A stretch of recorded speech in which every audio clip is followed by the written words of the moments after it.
Maqsadi har turli to'pli o'yinlarda o'zimizning chiqarmachiliq qobiliyatimizni ko'rsatib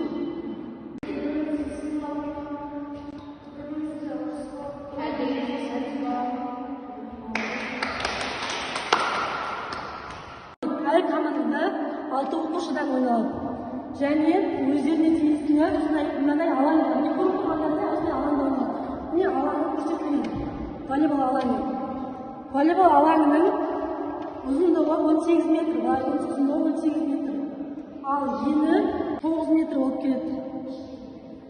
İşte eni mына жерде 9 metr bo'ladi. Sanaladi. Және екі аймақ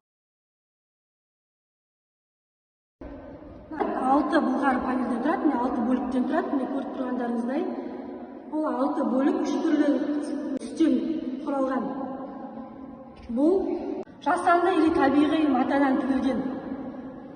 Топтың шеңберінің ұзындығы, мынадай шеңберінің ұзындығы 65-67 сантиметр.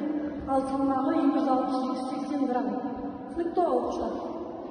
Волейбол ойыны жалпы 4 түрге бөлінеді, 4 түрге. Көріп тұрғандарыңыздай, мини волейбол, жағажай волейбол, отыратын волейбол.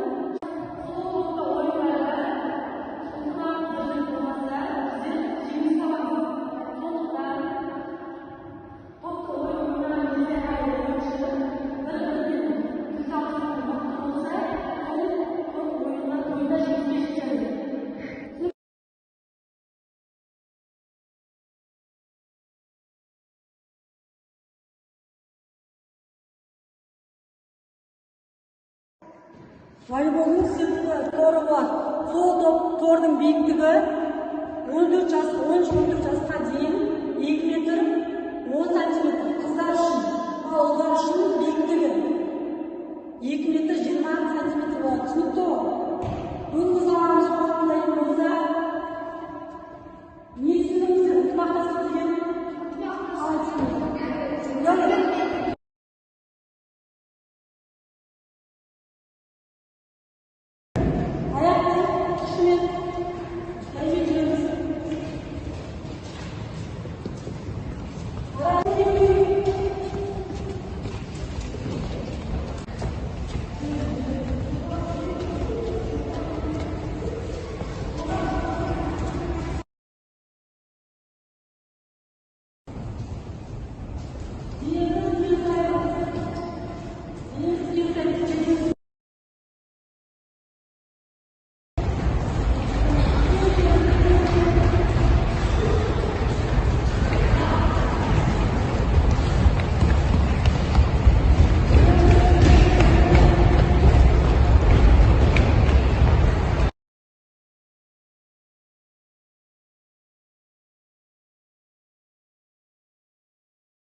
네.